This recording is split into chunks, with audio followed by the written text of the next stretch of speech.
hak NPM 22220050. Saya berasal dari Universitas Timor, program studi Ilmu Administrasi Negara, Fakultas Ilmu Sosial dan Ilmu Politik.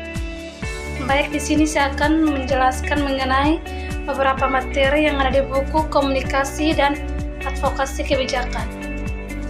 Baik, saya langsung saja. Pertama, kebijakan publik. Konsep kebijakan publik. Kebijakan publik dapat didefinisikan sebagai deklarasi resmi pemerintah yang mencerminkan pilihan utama dalam mengatasi berbagai tantangan atau masalah publik. Kebijakan ini merupakan respon atas permasalahan yang timbul di masyarakat. Sebuah kebijakan publik yang efektif memiliki ciri-ciri tertentu seperti memiliki sekelompok sasaran yang jelas, jangka waktu pelaksanaan yang spesifik, dan alokasi sumber daya yang mendukung realisasi dari kebijakan tersebut. Yang kedua, aktor dalam kebijakan. Temrin menyatakan bahwa aktor kebijakan dalam konteks kebijakan publik adalah mereka yang selalu terlibat dalam situasi dalam setiap proses kebijakan publik. Terdapat 3 aktor utama yang umumnya diakui, yaitu aktor dari sektor publik, aktor dari sektor swasta, dan aktor dari masyarakat sipil. Menurut Mort, ketiga kelompok aktor tersebut memainkan peran masing-masing dalam proses pembentukan kebijakan publik. Secara ringkas, peran dan interaksi antara aktor tersebut dapat diilustrasikan sebagai berikut. Yang pertama, aktor publik mencakup pejabat tinggi di kementerian atau kabinet yang berada di bawah pengawasan presiden. Yang kedua, aktor privat mencakup kelompok tekanan dan kelompok kepentingan yang memainkan peran penting dalam penetapan agenda kebijakan, konsultasi masyarakat, evaluasi, serta memberikan tanggapan atas kebijakan publik. Yang ketiga, aktor dari masyarakat mencakup berbagai sekelompok termasuk yang berorganisasi dan yang tidak berorganisasi. Yang berikut, aliran dalam kebijakan publik. Yang pertama, aliran kontinentalis dan anglo-saksonis. Nugroho menjelaskan bahwa terdapat 2 pandangan utama dalam memahami kebijakan publik, yaitu kontinentalis dan anglo-saksonis mengartikan kebijakan publik sebagai sesuatu yang berasal dari hukum. Seringkali menyamakannya dengan hukum, khususnya hukum publik atau hukum tata negara. Aliran yang kedua, aliran kebijakan publik di Indonesia. Nugroho menyoroti tentang kondisi Indonesia secara objektif. Pelaksanaan administrasi dan kebijakan publik di Indonesia seringkali disamakan dengan hukum.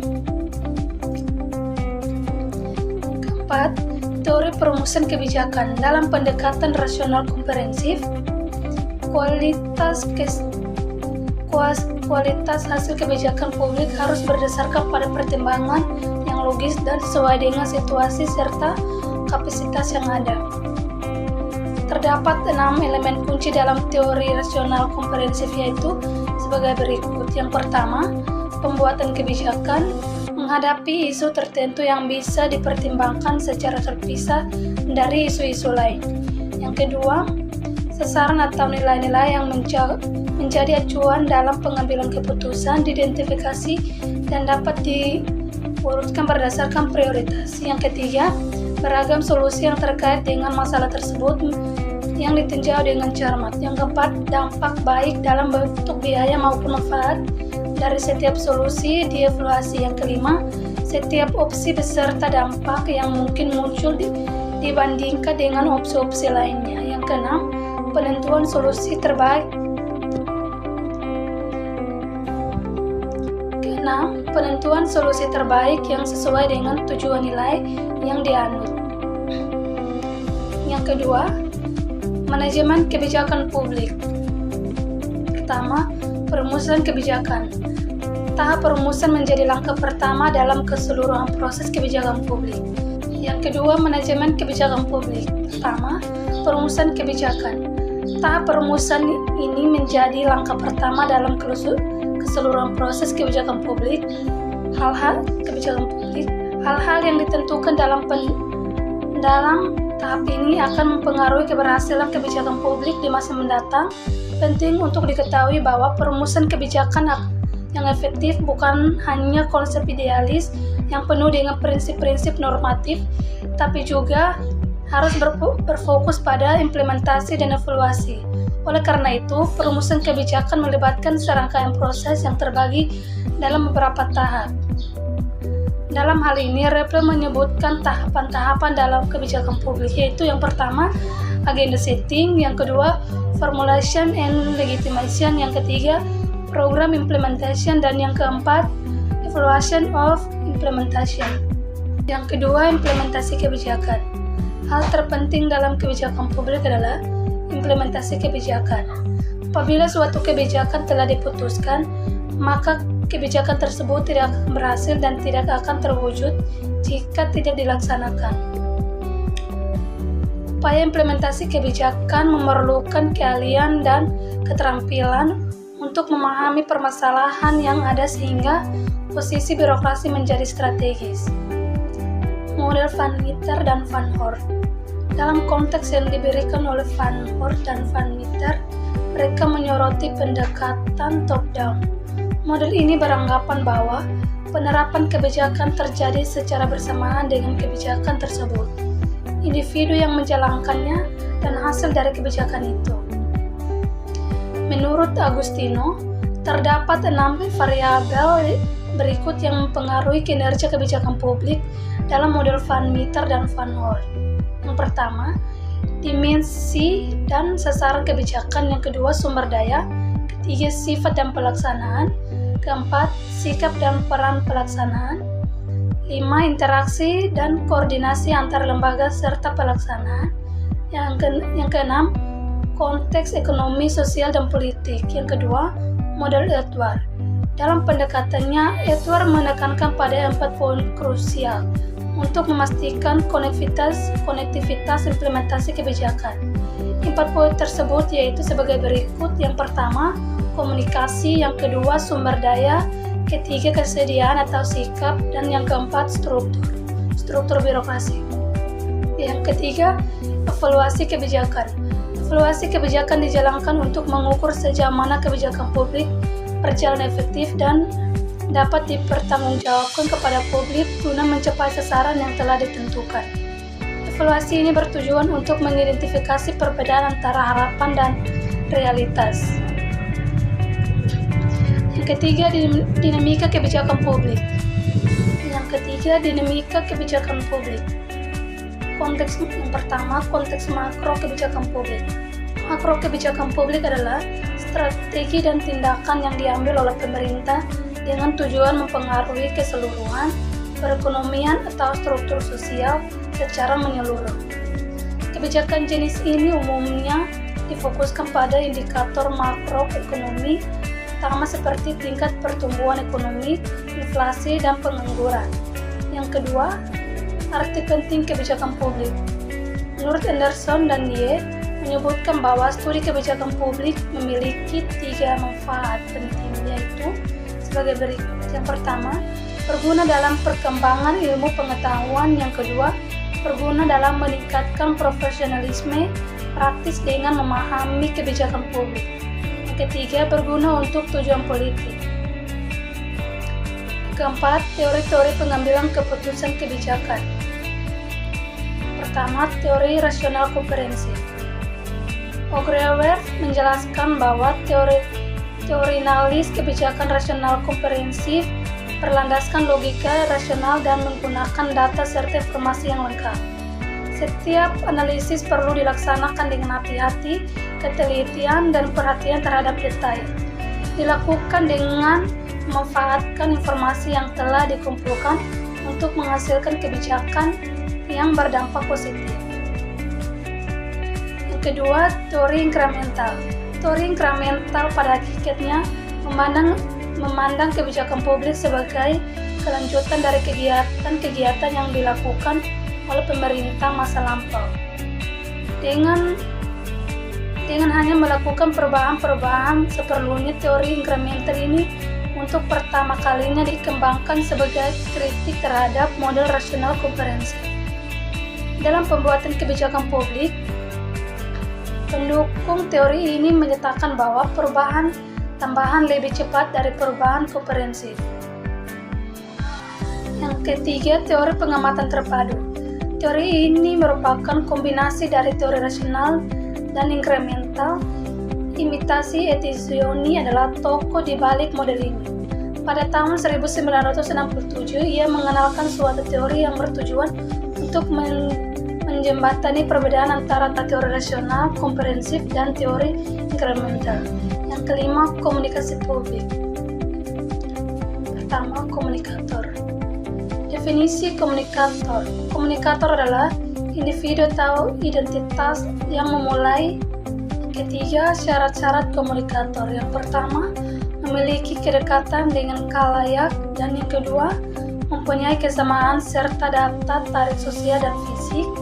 Ketiga, memiliki kepandaian dalam menyampaikan pesan. Yang kelima, sikap komunikator seperti reseptif, selektif, dissektif, asimilatif, dan transmisif. Dalam model-model komunikasi. Pertama, model komunikasi linear. Model komunikasi linear berkonsep komunikasi yang simpel, di mana informasi disampaikan dari pengirim langsung ke penerima dalam aliran satu arah. Dalam model ini, pesan disalurkan secara langsung tanpa adanya mekanisme tanggapan atau pembalik, sehingga penerima hanya berperan sebagai pihak pasif dalam proses komunikasi. Berikut model Aristoteles. Model komunikasi yang dikembangkan oleh Aristoteles dikenal sebagai model retoris atau model teorika. Aristoteles merupakan pioner dalam mengonsepkan model komunikasi verbal. Proses komunikasi dalam pandangannya melibatkan seseorang pembicara yang menyampaikan informasi kepada audiens dengan tujuan memengaruhi sikap mereka. Kedua, model komunikasi interaktif. Secara sederhana, interaktif mengacu pada komunikasi yang berlangsungan dua arah. Ketiga, model komunikasi transaksional. Model komunikasi transaksional adalah suatu model di mana komunikasi berlangsung secara berkelanjutan dengan pesan yang dikirim dan diterima secara konstan dalam satu proses komunikasi. Yang ketujuh, bentuk-bentuk komunikasi. Pertama, komunikasi interpersonal. Komunikasi interpersonal terdiri dari 3 elemen kata, yaitu komunikasi intra dan personal atau individu.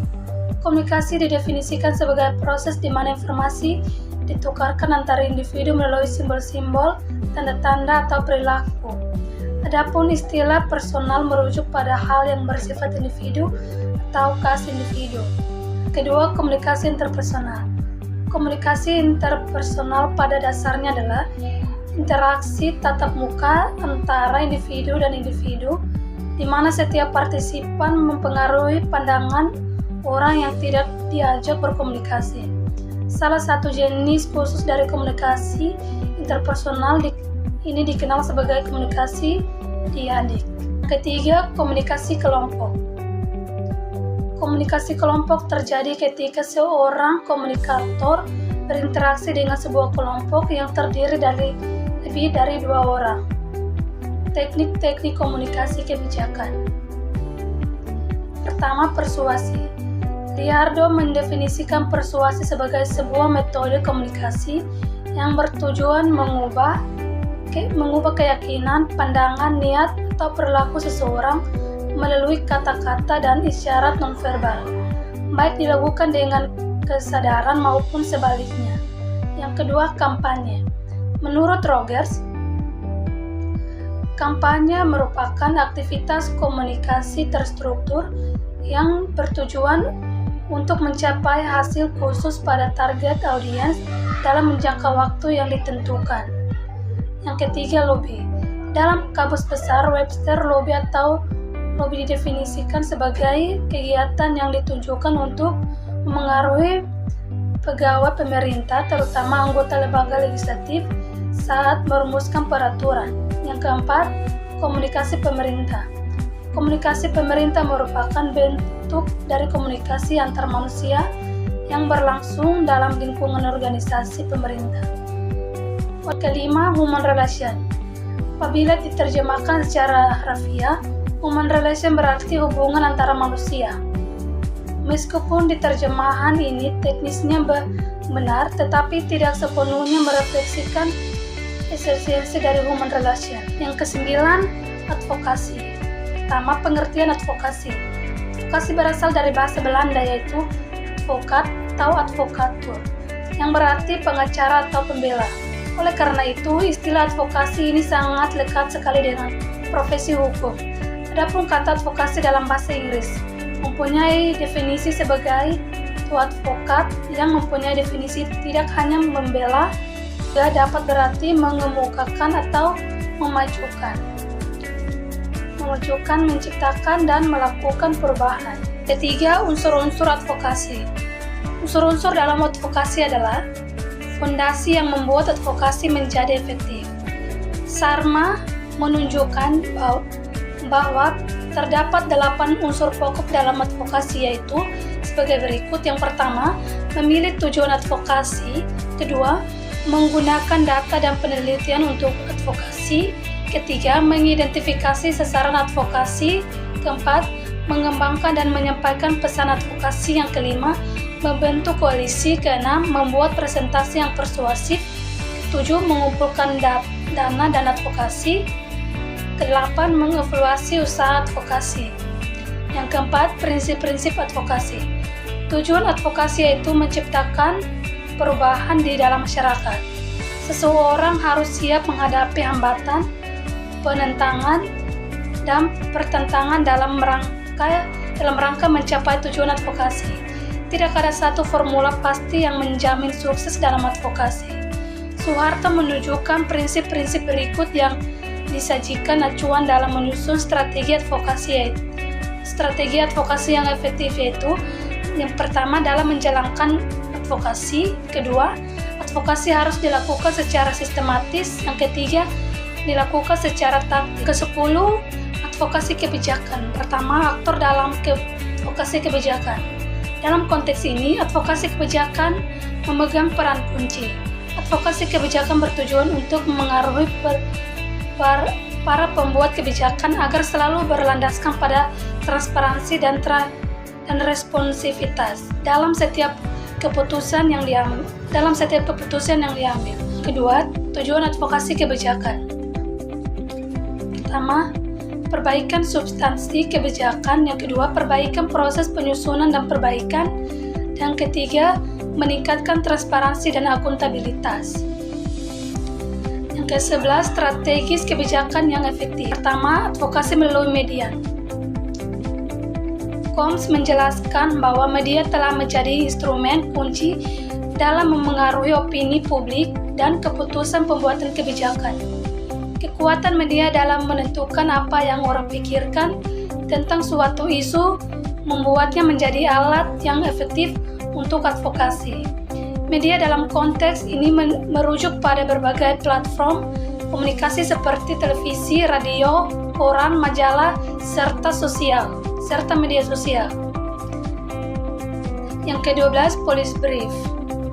Definisi policy brief merupakan suatu sintesis dari evaluasi terhadap suatu kebijakan yang ditargetkan bagi para pengambil keputusan di tingkat tertinggi.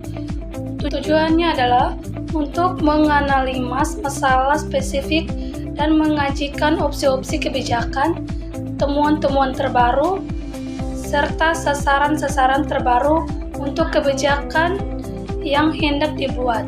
Meskipun disajikan secara singkat, policy brief mampu menyampaikan informasi dengan jelas. Dapat berwujud dalam berbagai format dokumen secara catatan, seperti catatan teknis, catatan kebijakan, ringkasan bukti, ringkasan penelitian, dan lain-lain. Hanya ini saja penjelasan singkat dari saya. Jika ada kata-kata yang kurang berkenan di hati para penonton, mohon dimaafkan sebesar-besarnya. Sekian dan terima kasih.